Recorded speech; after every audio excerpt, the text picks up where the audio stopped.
ქრისტიანობა რომ ჭეშმარიტება იყოს და ქრისტეს კვალდაკვალ სვლა ყველაფერზე უარის თქმას რომ მოითხოვდეს, მაინც ისურვებდი ამ ჭეშმარიტების გაგებას.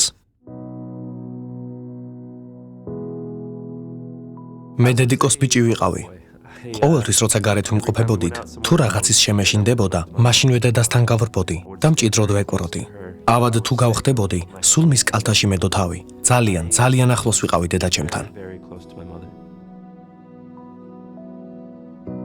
დედაჩემის შესახებ, ჩემს ყველაზე ადრეულ მოგონებებს შორის არის სურათი იმისა, თუ როგორ მაფარებდა ის მუსლიმანურ ქუდს და მიმითითებდა, როგორ წამეკითხა ყურანი. ყურანის კითხვა 5 წლის ამ დავამთავრე. იმ დროს უკვე დაზეპირებული მქონდა ყურანის ბოლო 7 თავი, რათა ზეპირად წარმომეთქვა მისი სიტყვები დღის განმავლობაში 5 ჯერ ლოცვისას.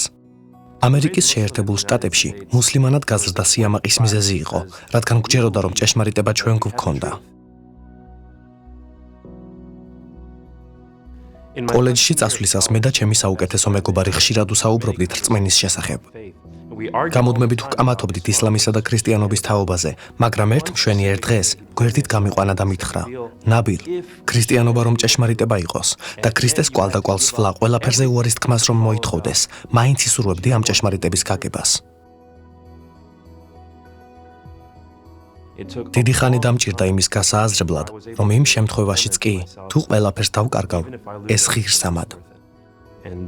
დღე, როცა ჩემმა მშობლებმა გაიგეს ამის შესახებ, ყველაზე მტკივნეული დღე იყო ჩემს ცხოვრებაში. ალბათ მათ ცხოვრებაშიც ეს იყო ყველაზე მტკივნეული დღე.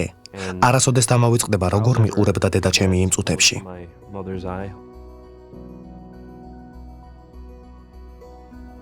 მთელი მისი ცხოვრება თავდაყირად ადგა.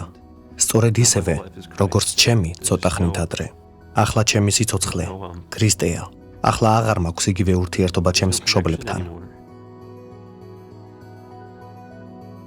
მაგრამ ქრისტეს ყოფნა ჩემს ცხოვრებაში მიმსუბუქებს ყველა დანაკარგს, რადგან ქრისტე ღირსამად.